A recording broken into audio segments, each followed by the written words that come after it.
সীমানা ছাড়িয়ে মুস্তাফিজ ইস্যু এখন গ্লোবাল টপিক। আইপিএল থেকে ফিজকে বাদ দেওয়ার জেরে সবশেষ কাউন্টার অ্যাটাক করেছে বাংলাদেশ। সেসব খবর ফলাও করে প্রচার করছে দেশ বিদেশের গণমাধ্যম। 2016 সাল থেকে এখনো পর্যন্ত আইপিএলের 8টি সিজনে খেলেছেন মুস্তাফিজুর রহমান।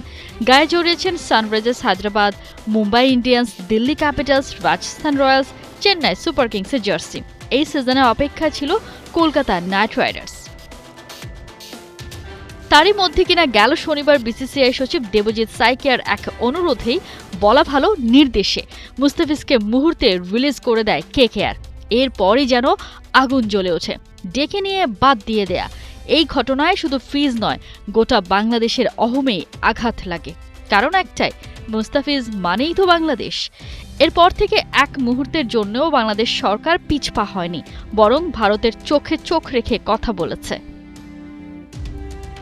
ফিজকে বাদ দেওয়ার বিষয়টা ভারতীয় ক্রিকেট বোর্ডের সিদ্ধান্ত হলেও এই ইস্যুতে কিছুই জানে না বিসিসিআইয়ের কর্মকর্তারা। কোনো মিটিং, কোনো আলোচনা ছাড়াই নেওয়া হয় এমন সিদ্ধান্ত। ভারতীয় গণমাধ্যম দ্য ইন্ডিয়ান এক্সপ্রেসে দেয়া এক সাক্ষাৎকারে এমনটাই জানিয়েছেন বিসিসিআইয়ের এক কর্মকর্তা। আমরা নিজেরাই মিডিয়ার মাধ্যমে এ বিষয়ে জানতে পেরেছি। কোনো আলোচনা হয়নি, বোর্ড মিটিং হয়নি, আমাদের পক্ষ থেকে কোনো পরামর্শ নেওয়া হয়নি। এই সিদ্ধান্ত এসেছে উপর মহল থেকে। বুঝতে বাকি নেই এই ঘটনায় কলকাঠি নাড়ছে অন্য কেউ।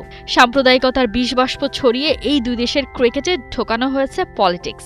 বিসিসিআইয়ের অদূরদর্শী একটা সিদ্ধান্তই যেন উলটপালট করে দিল পরিস্থিতি। আইপিএল দেখানো তো নিষিদ্ধ হলোই, বিসিবি থেকে আছে স্পষ্ট বার্তা, নিরাপত্তা নিশ্চিত হলেও ভারতে বিশ্বকাপ খেলবে না বাংলাদেশ। এই যেন বাটারফ্লাই ইফেক্ট।